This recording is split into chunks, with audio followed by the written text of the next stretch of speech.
গত রবিবার মধ্যরাতে ঘূর্ণিঝড় রেমাল আছড়ে পড়ে ভারত বাংলাদেশের উপকূলে। আর এই রেমালের জেরে ব্যাহত হয় উপকূলবর্তী মানুষের জীবনযাত্রা। ভয়াবহ ঝড়ঝঞ্ঝা ও জলোচ্ছ্বাসে বাড়ি ছাড়া হন উপকূলের বিরাট সংখ্যক মানুষ। তাদের নিরাপত্তাকে সুনিশ্চিত করতে প্রশাসনের তরফেও নেওয়া হয়েছিল একাধিক পদক্ষেপ। তবে বর্তমানে আবারও স্বাভাবিক হচ্ছে রেমাল পরবর্তীত বাংলাদেশের উপকূলবর্তী এলাকা। মঙ্গলবার বাংলাদেশের উপকূলবর্তী জেলা বাগেরহাটের বিভিন্ন নদীতে জেলেদেরকে মাছ ধরতে দেখা যায়। পাশাপাশি এদিন লক্ষ্য করা যায় বেশ কয়েকজন মানুষ দাঁড়িয়ে থেকে মাছ ধরা উপভোগ করছেন।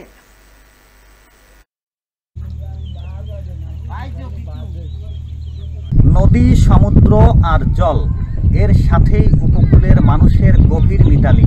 এর সাথেই একাকার হয়ে মিলেমিশে আছে উপকূলীয় মানুষের জীবন। যতই ঝড় ঝঞ্ঝা কিংবা জলোচ্ছ্বাস আসুক, যতই প্লাবন আসুক, তাতে কিন্তু উপকূলের মানুষকে দমাতে পারে না। আবারও জীবন চলে জীবনের গতিতে।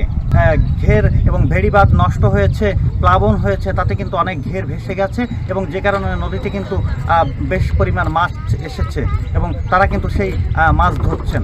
অমিত পাল, বাগেরহাট।